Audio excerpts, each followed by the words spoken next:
प्रणाम अहाँ सब गोटा के की हाल चाल छै।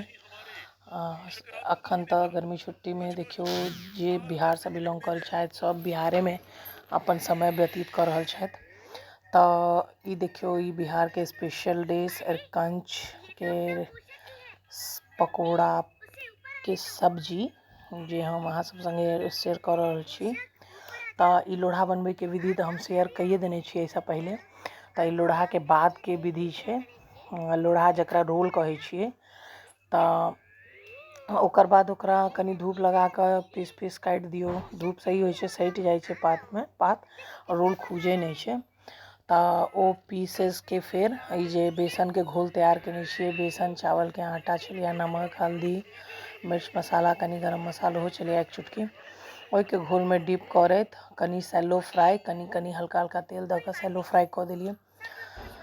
करऽ के बाद ई देखियो ई सरसों पीस रहल छियै, हमर सबके ग्राइंडर कनी रिपेयर लगेल छलियै। तऽ ई सरसों पीसऽ के बाद इम्हर हमसब फोरन दऽ कऽ जीर तेजपात के प्याज अदरक लहसुन के एकदम फाइनली चॉप कऽ कऽ भूनऽ लए डालि देने रहियै। ई भुनि गेला तहन नमक हल्दी सब्जी मसाला आ कनी गरम मसालो हो रहा है 2 चुटकी,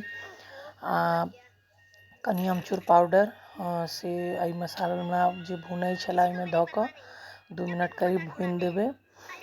भूनऽ के बाद मीडियम आँच पर मीडियम हाई पर कनी करैत सामने में ऊपर नीचा मसाला के करैत तऽ कनी पानि के सहायता लऽ कऽ जे तेल कनी कम यूज में आवे तऽ कनी एना फैला कऽ पानि धऽ देबै जे मसाला नहि जले आ कनी भुना जाय नीकसँ। भुनि जेबाके बाद अहाँके केहन ग्रेवी राखऽके रोटी में खेबाके तऽ कम कनी पानि ऐड करियौ।